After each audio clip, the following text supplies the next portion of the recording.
Olá, turma, primeira série do ensino médio, como é que vocês estão? Espero que vocês estejam bem. Então, resolvi gravar essa aula aqui, eu mandei o slide para vocês terem um contato, primeiramente, com o que a gente vai, trabalhar, para quando eu for passando o slide e explicando, vocês já terem tido mais ou menos uma ideia do que seja. Não sei se vocês lembram desse conteúdo, mas sobre as grandes civilizações mais antigas, né? Grécia e Roma são as mais importantes, né? Inclusive, caem bastante no vestibular. Então, nós vamos falar agora, nesse momento, sobre a Grécia, né? A gente vai entender o conteúdo, como é que foi a formação desse povo, a questão da cultura. Bastante informações interessantes nós vamos ter e eu peço que vocês prestem atenção, porque a gente vai estar falando aqui, serão vídeos divididos, né, porque é muito assunto, mas preste atenção nessa primeira parte, se vocês tiverem dúvida, vocês vão falando no decorrer, né, dos dias aí, mandando para mim. Aqui eu estou mostrando para vocês o mapa da Península Balcânica, né, a localização da Grécia fica na Península Balcânica. E por que isso é importante? Porque no decorrer da história, nós vamos ter aí várias evoluções científicas, né? Vários conhecimentos adquiridos saindo de 3 penínsulas, né? A primeira que a gente vai falar é sobre a Península Balcânica, nós vamos depois falar sobre a Península Itálica e depois nós vamos falar sobre a Península Ibérica. Todas essas penínsulas trarão civilizações e grandes revoluções, grandes evoluções, grandes conhecimentos para a humanidade até hoje. Então, aqui, Greece, né, que é a Grécia, fica nessa península aqui que se chama Balcânica. Observem aqui, espero que vocês consigam ver aí o mouse, que aqui ao redor da Península Balcânica, aqui é Atenas, uma polis, se a gente pode falar aqui, é a polis mais importante da história grega. Nós vamos observar que aqui nós temos o quê? Um grande espaço de mar, né? Esse aqui é o mar Mediterrâneo. Então, aqui vocês já podem começar a deduzir que tipo de política de governo e comércio a Grécia realizava. Era totalmente igual? Não, porque a gente vai entender o que é polis, né? E a gente vai entender essa formação deles aí. Mas, para começar, eu achei necessário vocês identificarem aí, geograficamente, onde é que fica a Grécia e a importância dela estar aqui, ó, toda em volta do mar Mediterrâneo, certo? Aqui nós vamos falar, né, das características gerais mais importantes. Nós temos aqui a denominação, ou a gente pode falar também nomenclatura. Nós temos aqui Hélade e Helenos. Vocês sabem o que é que se trata isso? Qual é o nome disso aqui? Hélade vai falar que é o quê? É igual a ser Grécia. Helenos, grego. Para, né, os gregos, eles se consideravam helenos e eles moravam na Hélade. Sabe quem deu esse nome de Grécia e gregos para esse povo? Os romanos. Os romanos tinham essa mania de nomear as pessoas, os povos, as regiões. Não agradava o nome, o que eles faziam? Davam outro nome. Hoje nós conhecemos por Grécia e gregos, porque foram os romanos que nomearam assim, e a Roma foi o maior império da antiguidade. Vocês vão saber mais lá na frente toda a importância e poder que ela teve. Então, Grécia e gregos, mas para eles era Hélade e Helenos. Lembram do que eu falei sobre a questão do mar Mediterrâneo? Então, aqui nós vamos ter a economia conhecida como talassocracia. Vocês fizeram isso lá no dicionário conceitual que eu pedi, né? Vai falar sobre governo, né?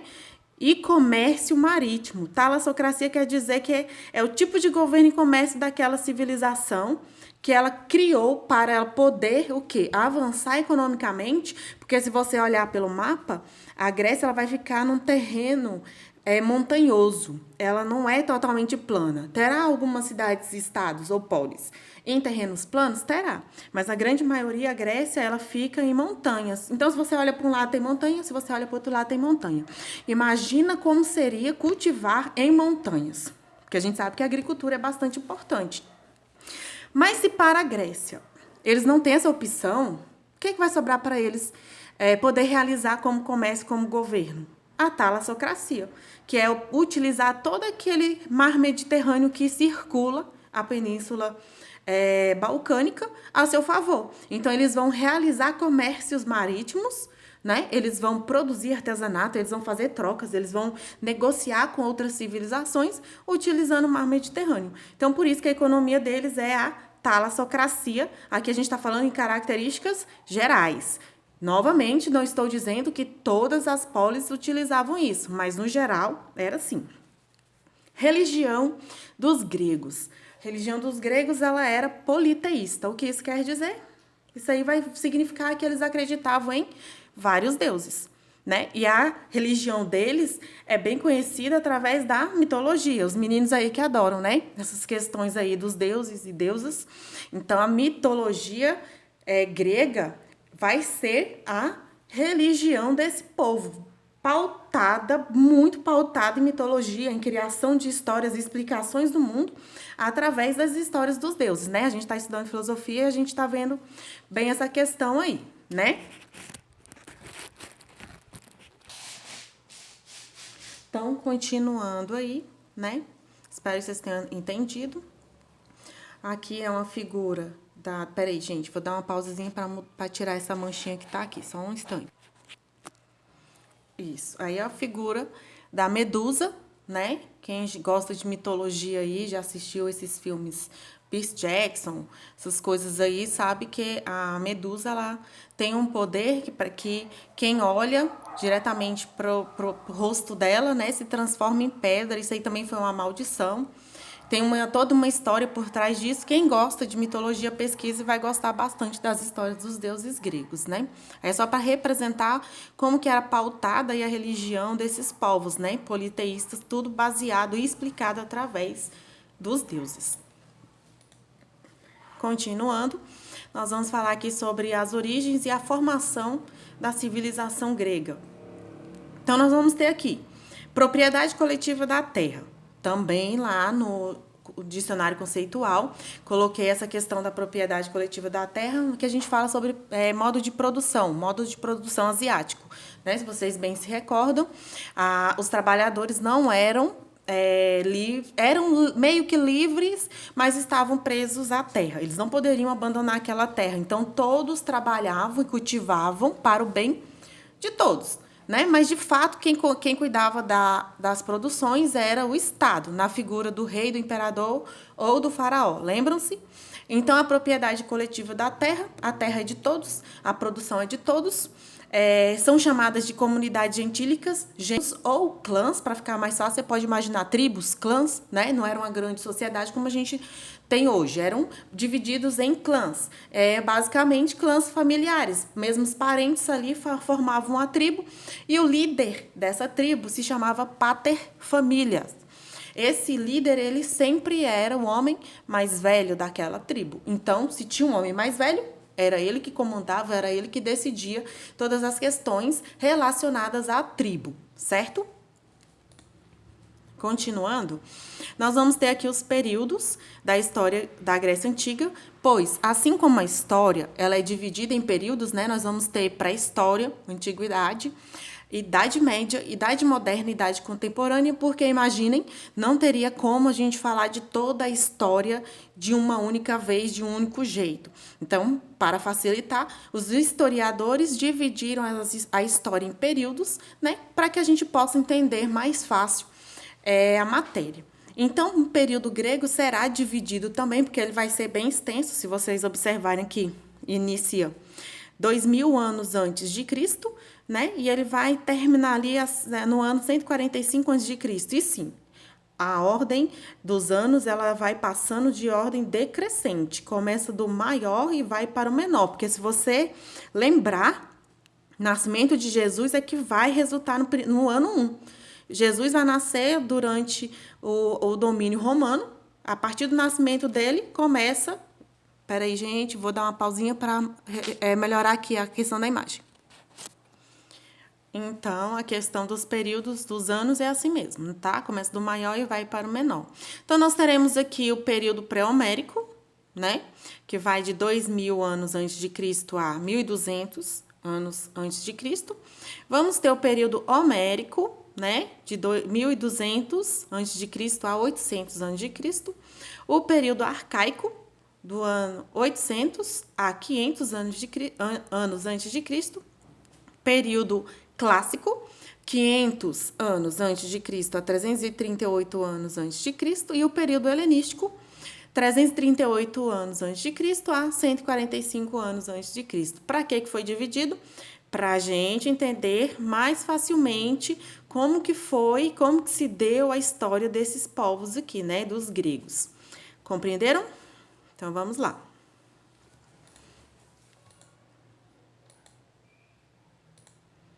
Aqui nós vamos ter o período pré-homérico, né? Século que 20 a 12 anos antes de Cristo. Vocês fizeram a pesquisa que eu pedi sobre Ilíada e Odisseia? Se fizeram, vocês vão saber aqui porque é o período pré-homérico. Pré-homérico quer dizer que é antes de Homero. Quem foi Homero? Homero foi o artista, né? O poeta que escreveu aquelas obras Ilíada e Odisseia. Então, aqui esse período vai representar a história do povo grego antes dos registros feitos por Homero, não é isso? Então, nós vamos ter aqui povoamento do território, né? Esses povos aqui, eles vão começar a fugir de outros povos, os índios europeus, que também estão querendo conquistar, né, espaço.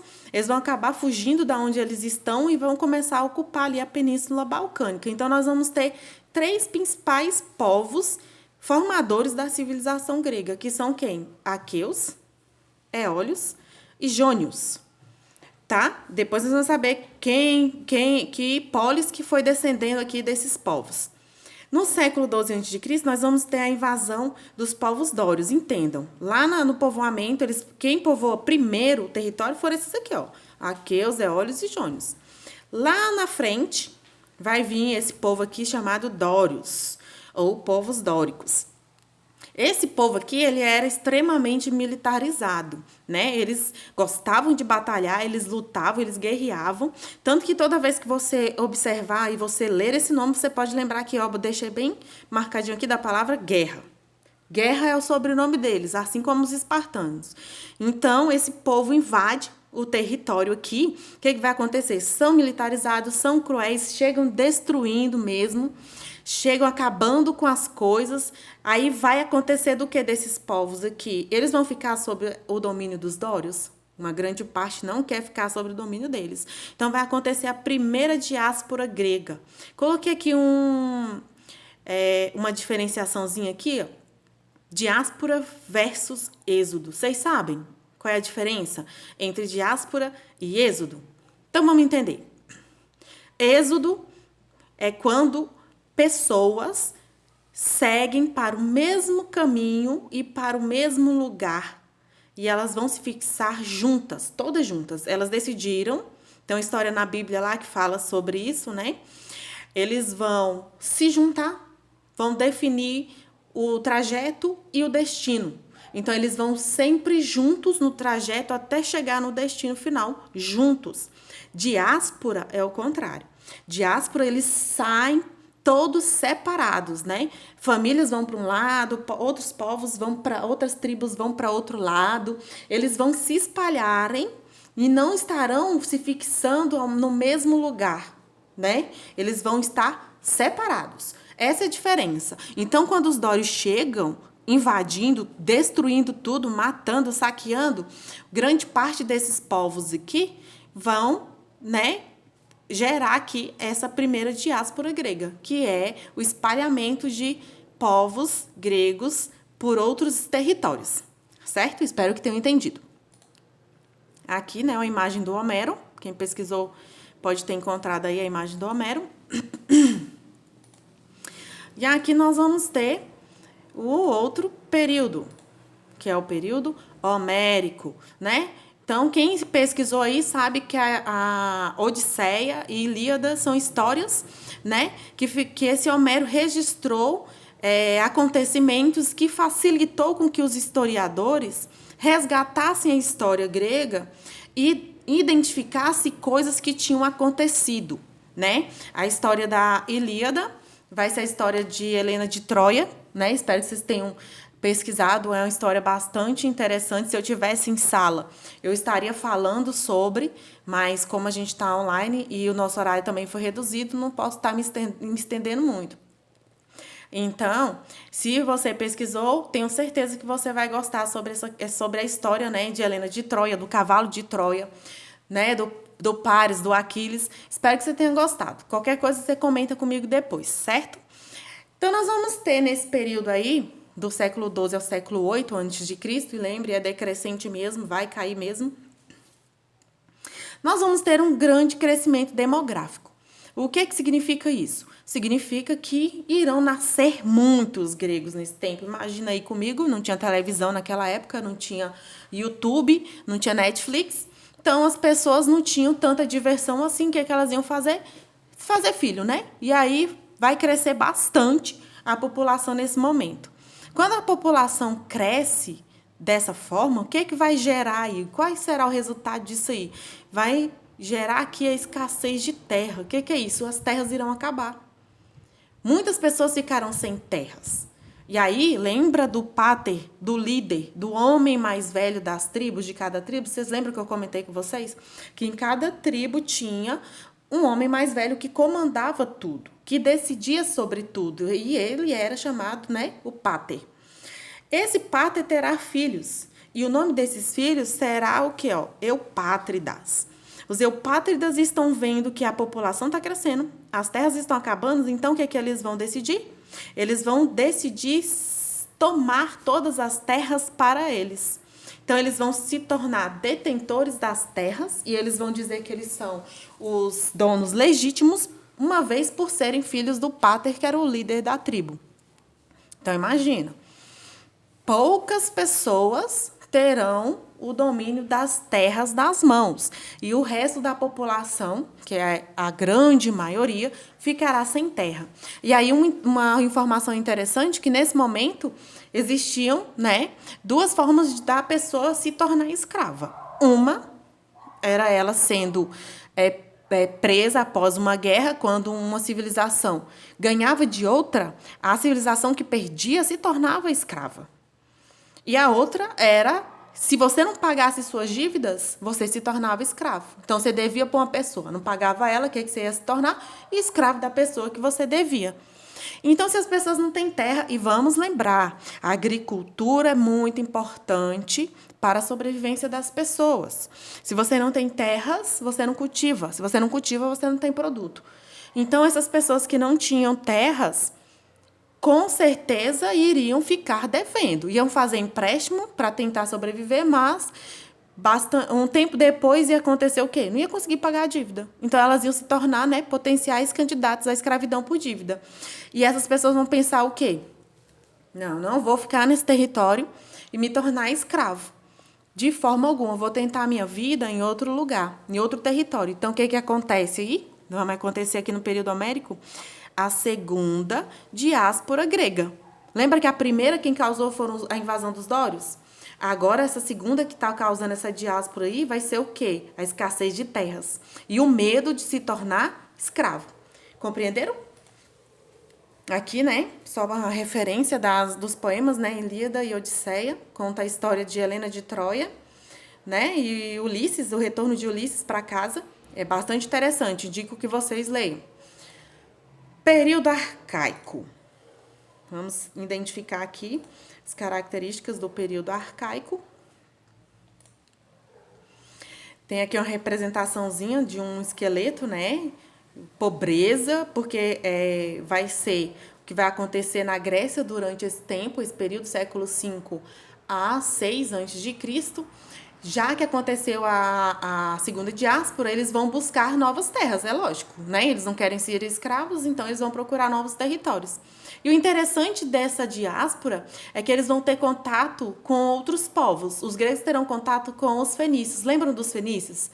Lembram que eu comentei no áudio lá do Zap que foram eles que criaram o alfabeto? Eles criaram as consoantes E depois do contato que eles tiveram com os gregos, que foi complementado lá o alfabeto, que os gregos incorporaram as vogais. Então, olha só, essa segunda diáspora gerou um enriquecimento cultural bastante interessante. Porque depois do contato com os fenícios, eles vão chegar na Península Itálica. Olha só, a diáspora fez com que eles fossem buscar novas terras e muitos gregos irão se estabelecer na Península Itálica. Quem que resultou de lá da Península Itálica? Os romanos, o maior império da antiguidade. Então, isso explica porque a mitologia grega e a mitologia romana são muito parecidas, porque aqui vai acontecer o quê? Vai acontecer encontros culturais, né? Junções culturais. Os mesmos deuses da mitologia romana são os mesmos da mitologia grega, só que com outros nomes, né? Gente, para dar um exemplo aí, a gente vai ter o Poseidon, deus do mar, né? Isso, dos oceanos, grego, e o Netuno, que vai ser o deus romano. Então, olha só que interessante, essa segunda diáspora resultou em bastante coisas culturais e crescimento, né, do conhecimento para a humanidade. E entre eles também. Vão começar a se formar colônias gregas por toda parte, né? Não só na Península Balcânica, mas por toda parte vai começar a se formar colônias gregas. E isso aí vai gerar uma nova organização que social, política, cultural para a grega. Porque vocês lembram lá no começo, não eram comunidades gentílicas, não eram gênos, não eram tribos, não eram clãs? Agora nós vamos ter a formação da polis, tá? E isso aqui é muito interessante, que a gente vai trabalhar bastante nessa questão da polis, porque isso aí com certeza cai no vestibular. Né? Mas mais para frente nós vamos falar sobre a polis. Só quero que vocês identifiquem, foi no período arcaico que vai acontecer o surgimento da polis. Então, é nesse período arcaico que vai começar a surgir aí os povos atenienses, os espartanos, que são as polis mais importantes, né, da história grega. Correto? Certo? Eu tinha finalizado para ir até aqui, já são 22 minutos já de aula. Então, espero que vocês tenham entendido, vocês tenham compreendido o que eu falei até agora. Caso tenham dúvidas, né? Na hora que você for responder a atividade, lá no campo atividades, tem lá um campinho para mensagens. Você escreve lá a sua dúvida, que no próximo vídeo que eu for fazer a segunda parte, eu explico também a questão das dúvidas, tá? Espero que vocês tenham gostado. É uma matéria super interessante. Se a gente tivesse em sala de aula, seria 1000 vezes melhor, porque eu fico mais empolgada, né? Tem tanta coisa para fazer, tem tanto anexo para mostrar, mas é o que temos para hoje, né? Preste atenção nas falas, nas explicações, e qualquer dúvida é só me procurar, tá certo, gente? Obrigada aí pela atenção. Grande abraço.